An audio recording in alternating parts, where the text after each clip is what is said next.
Pastor, how ready are you to fulfill destiny? I'm Dr. Ray, and welcome to this week's Hosea International Speaks. First and foremost, before getting into this week's session, I hope you had a very Merry Christmas, and I'm wishing you and your family a very happy and blessed New Year as Yahweh shows himself real to you.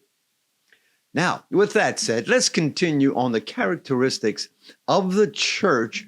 And in our last session, we left off at the first two characteristics of a governing church, which are a governing church is a church that rises into the spiritual realm and dislodges the power of hell over that region and positions herself to rule and to reign.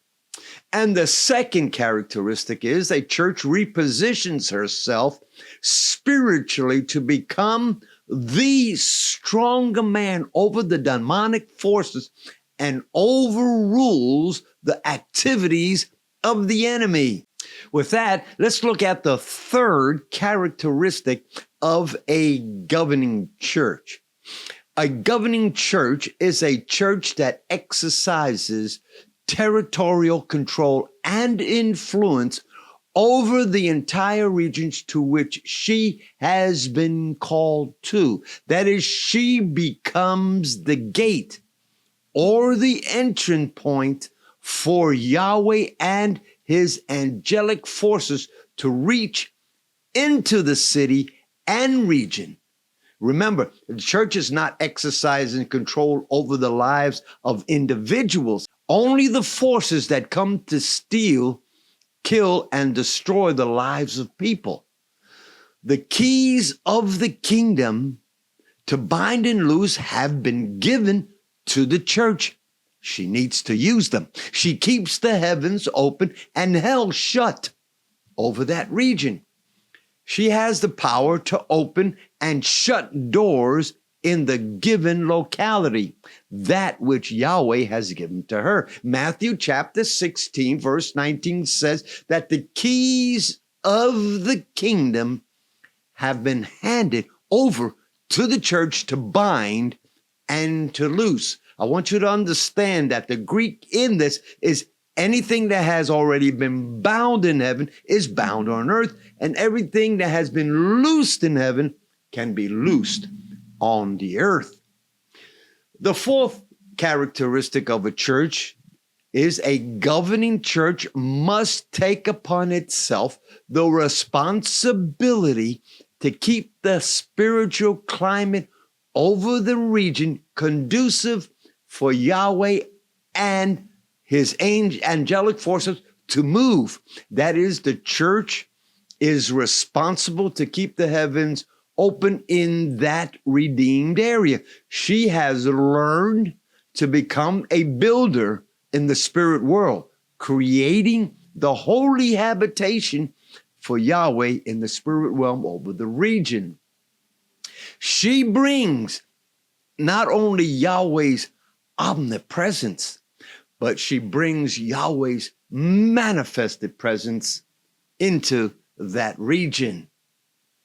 Church, know your position in the area. Now, just to be on the safe side and to let people know, this could be a fifth position or characteristic of the church is a governing church is not measured by the number of people that are attending its church or by the people that are coming out every week, but by its spiritual position, their supernatural strength and power that's invested in them. They become the greatest demonstration of the kingdom of Yahweh in the region. For example, a church of 300 can have more influence in the spirit realm than a church of 1,000 or a church of 3,000. So it's not numbers, but the position of the local body, and its position that it holds in the spiritual realm. I know of a church today, of a church of 300 that has more emphasis, more demonstration in the spirit realm than the churches of 1,000 or 3,000. And it has influenced their city in every realm of society, every culture of society. It holds a spiritual position in that area. Now, with that said, let's look at the sixth characteristic of a governing church. A governing church carries a clear message of the gospel of the kingdom, which creates a stirring in the hearts of those who believe, raising them to become men and women of greater caliber and deep convictions. These men and women of deep convictions and passion imparts into them, into others, other lives, that which they have and they are in the spirit. Through meaningful covenant relationships, they raise up a series of succession of sons and daughters who will pursue the great prophetic vision and call of their forefathers, whether spiritual or natural fathers.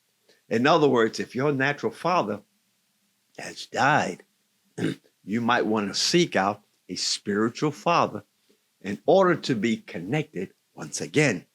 The cycle of restoration, reformation, and revival breaks forth when the ecclesia becomes stirred up by the revelational flow of Yahweh's purposes into its life stream. Now, the seventh and last area of the characteristic of a governing church is that the governing church becomes Yahweh's battle axe to reform the very nature and foundation of society. Such a church is now emerging across nations, not just our nation. The last 500 years of restoration has produced and is producing in our midst a church according to the New Testament patterns. The last 50 years of the restoration process, we've seen the fivefold ministry, which has caused the church to come alive, becoming equipped to do the work of the ministry.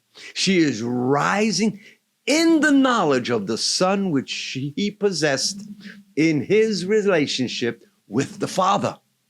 The ecclesia is invading the seven cultures of society: the arts and entertainment, media, business, economy, government, family, and even the religion area. In closing, the Father has shown the Son all that he has said and done.